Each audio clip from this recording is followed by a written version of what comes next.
Welcome to Authentic with Brazil 201. I'm your host, Brazil 201. On today's episode, we're going to talk about the roundtable discussion that the New York Times did on Tuesday at the Lincoln Center during their annual Deal Books Summit. The topic was, should people still trust the media in 2025? And it was a roundtable discussion with Charlemagne the God, John Favreau, Amna Nawaz from PBS, but honestly, who the fuck is watching PBS in 2025? David Remnick, Stephanie Rule from MSNBC, moderated by Michael Barbaro. Also, Andrew Schultz was there and Ben Shapiro.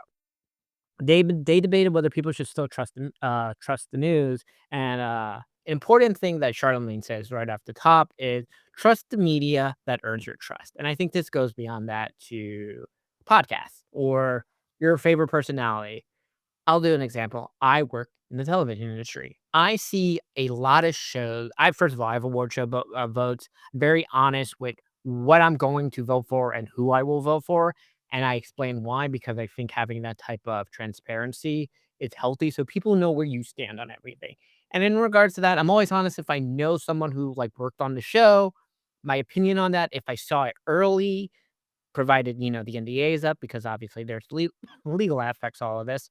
But I see a lot of shows and movies early. I give feedback on them, and I'm considered a person they trust because I'm very honest with it. I never say a bad thing is phenomenal because I wanna be on that movie or TV show, or because I wanna meet the person in that show or whatever, right?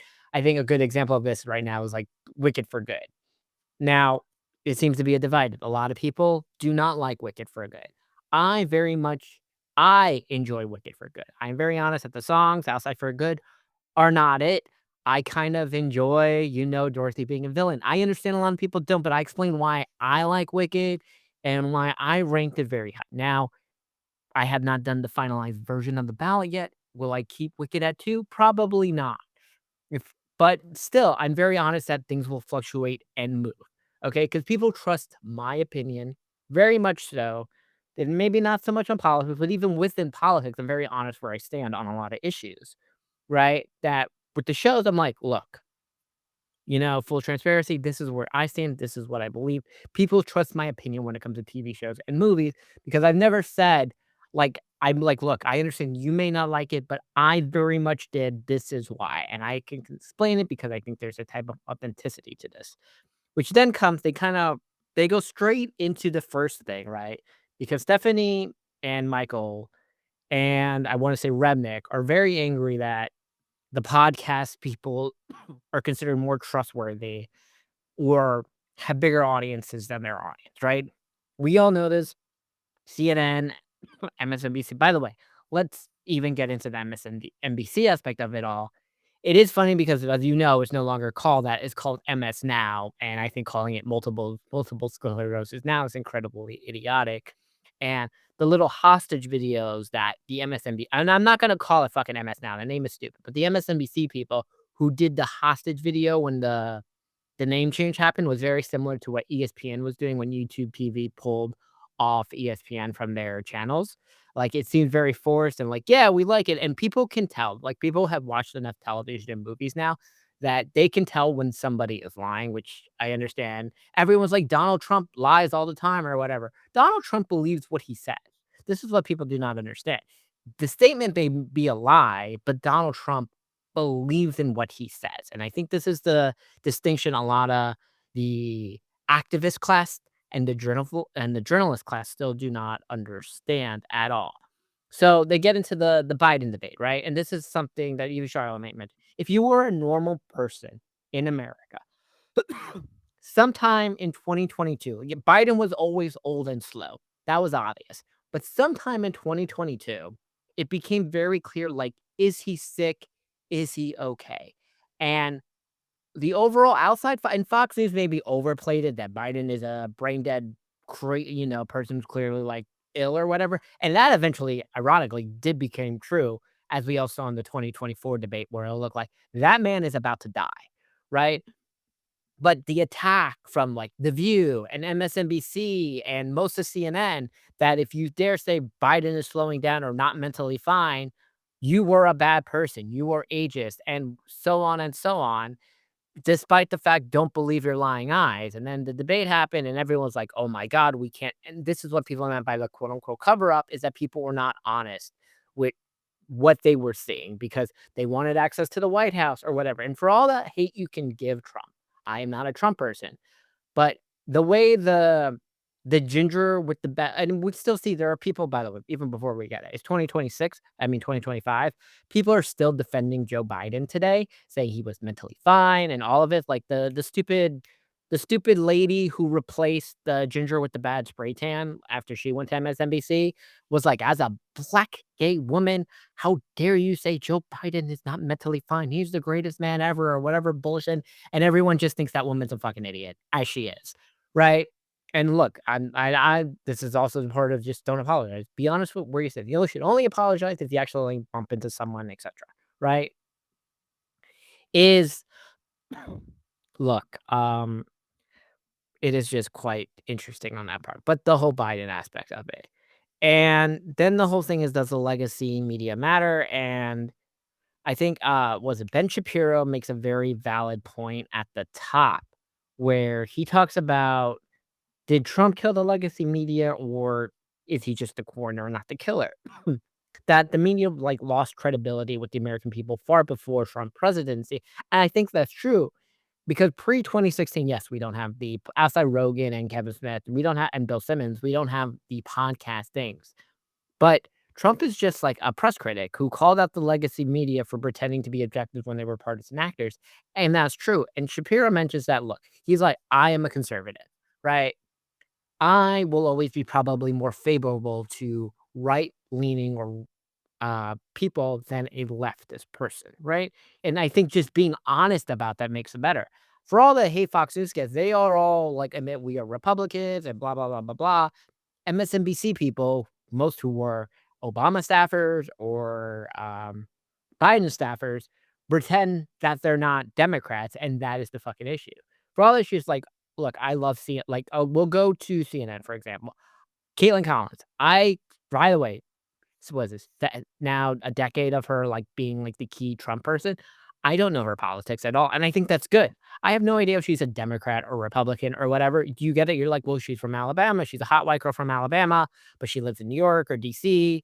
Like, is she like," and this is the question, but, like, I don't question her, like, thing ever as a bias. Like, I don't see her as anti-Trump or pro-Trump or anti-Biden. Like, she was always on point, which is something whereas, let's say, the stupid show that airs after Caitlin Collins, the yelling at people show with the 7 people all fucking fighting, like, I know Scott Jennings is a Republican fine, and you have that stupid Zoomer who you have 2 stupid Zoomers. You have Harry Sison and the other one who are basically DNC factory, like, lab things that, like, Democrats can do no wrong, and then you have you now they have, like, a MAGA hot chick as well, like, they have Brianna or Lydia as, like, your token hot MAGA white chick, right?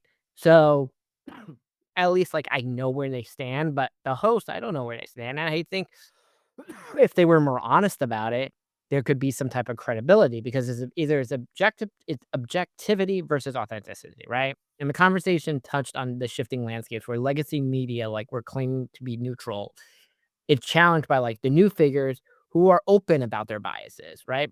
Ben Shapiro, like, was like, "People critique legacy media because it claims to be all things about people without view," but that's not true, right? We all have biases on something. But then the PBS lady, and no one watches PBS, like, who gives a shit about PBS? Like, she pushed back, like, saying that professional journalists still hold themselves to a standard of removing person bi I find that bullshit. Like, that's really fucking bullshit no matter where they are. Like, I like the free press, which is, like, the Barry Weiss thing, and is the free press were they overly pro Cuomo over Zoran? Yes, like, I'm not by the way, I am not a New York City voter at all, and I always said I was, like, a pro Cuomo guy, and I just thought, like, Zoran's policies were just not feasible and all this, but maybe now they're feasible, and I was like, I don't really, like, hate Zoran, I hate the Zoran fan base, right? Which is your annoying Bushwick, Brooklyn activist with the shaved head vegan that is insufferable, that does land acknowledgments and pronoun check-ins and all the other fucking bullshit that, you know, the working class people hate. But they go into this other debate towards the end, right? which is the quote unquote the Russian hoax, right? And they bring up they bring up a point, right?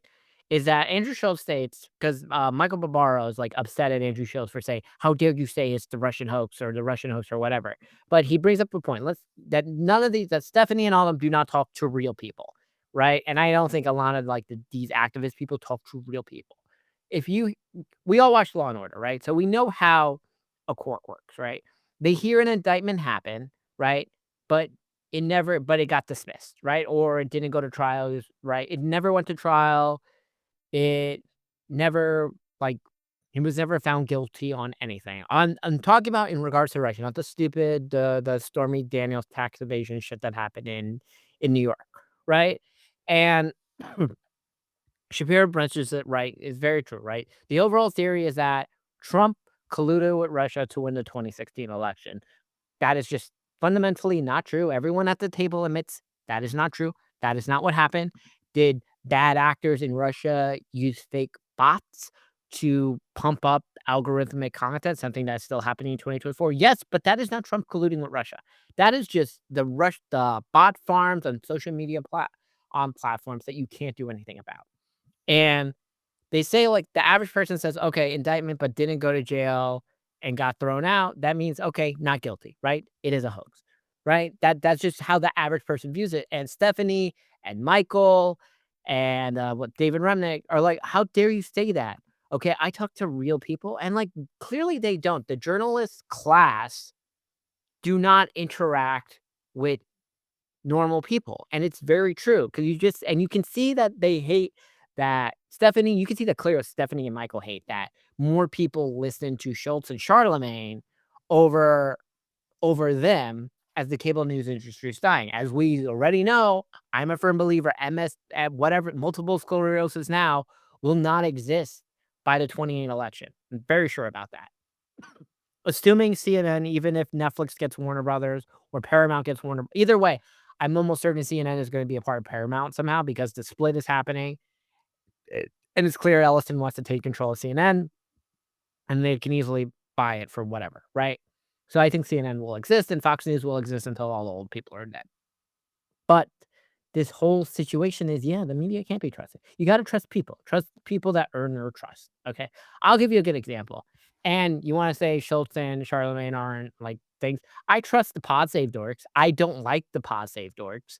I also, like, trust Ben Shapiro, and I am not where either of these people are politically, like, you can look at my website, hammerly2026.com.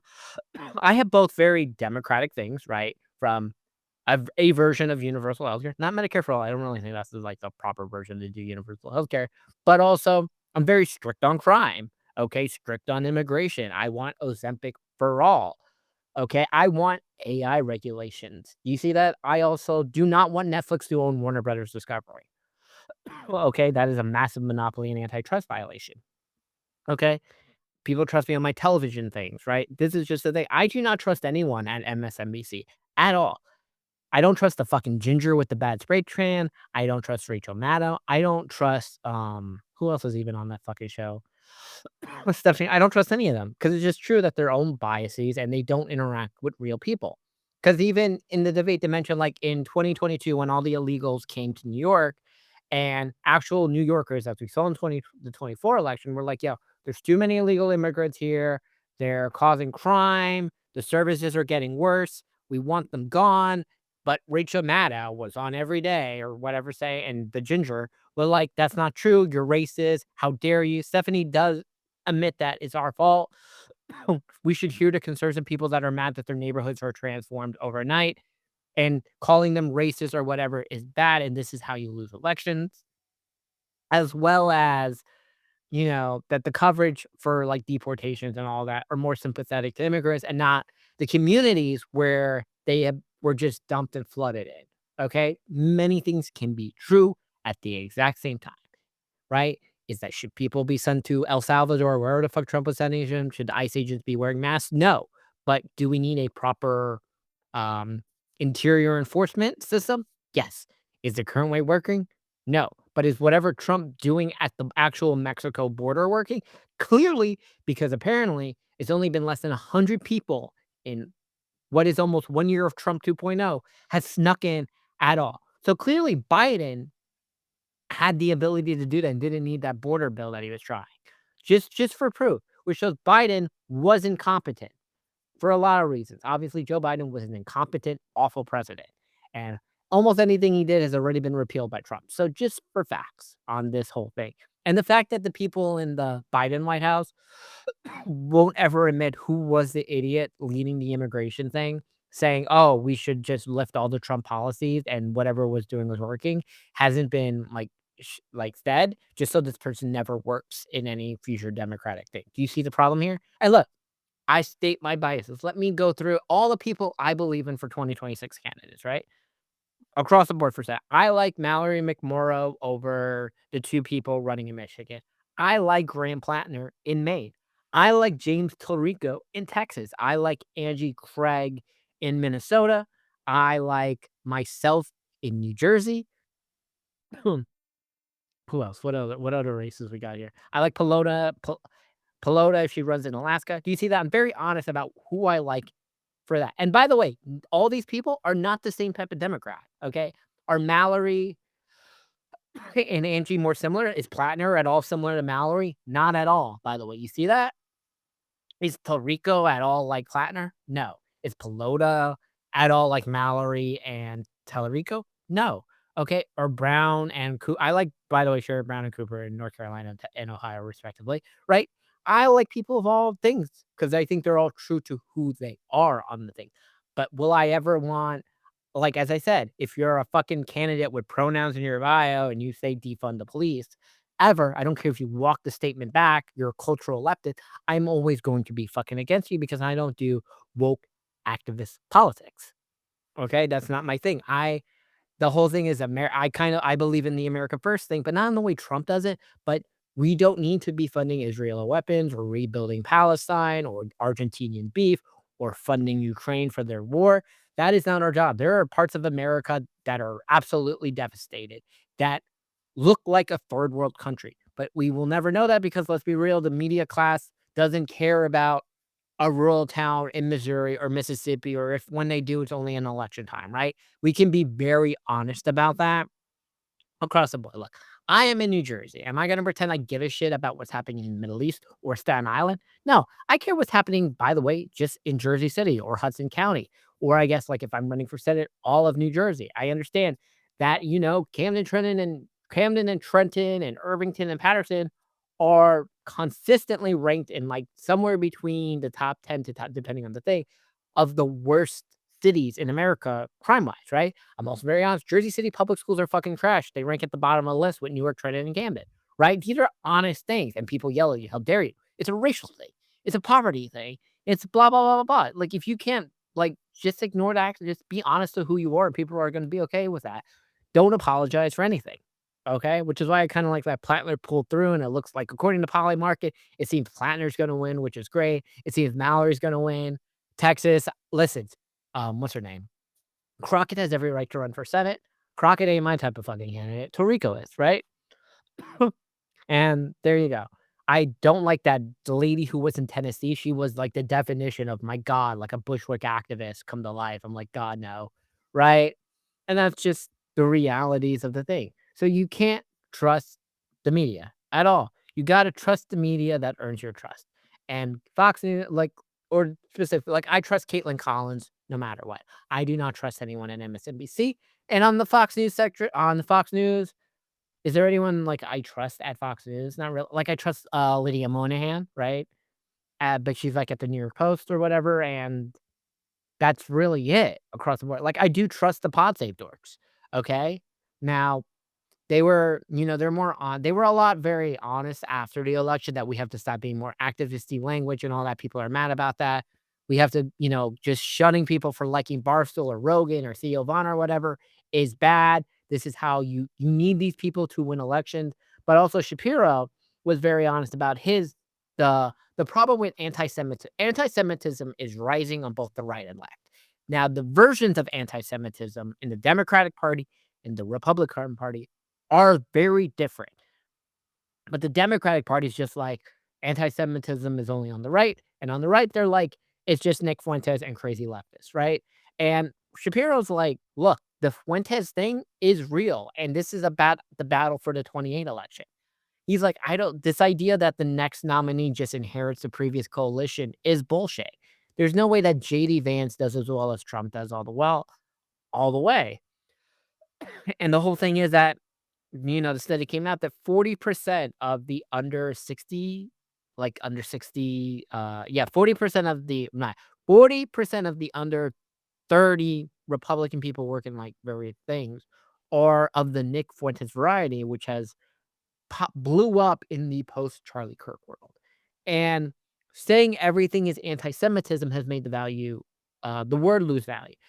Miss Rachel, right? And I don't have a kid, I don't have any children, but Miss Rachel being upset that Palestinian children are dying, right, doesn't make her an anti-Semite, right? They have Miss Rachel, like that Stop Anti-Semitism account has Miss Rachel at number 2, and like Nick Fuentes and all that are not even on that list, right? Whereas Nick Fuentes is going to be a power broker in the Republican Party, and there will be Nick Fuentes style candidates that will rise. But on the left, they're not honest about their version of anti-Semitism, right?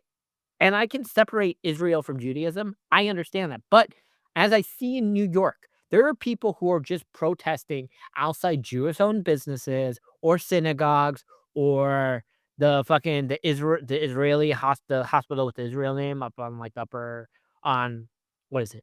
On 19th Street, right? And it's clearly not because they're funding Israel, it's because they're Jewish, right? This is the problem. And like the left does not admit that. And I think the Jewish people have a right concern with the Zoran mayoralship is that will Zoran like try to shut down the protests of people just randomly yelling outside Jewish things, right?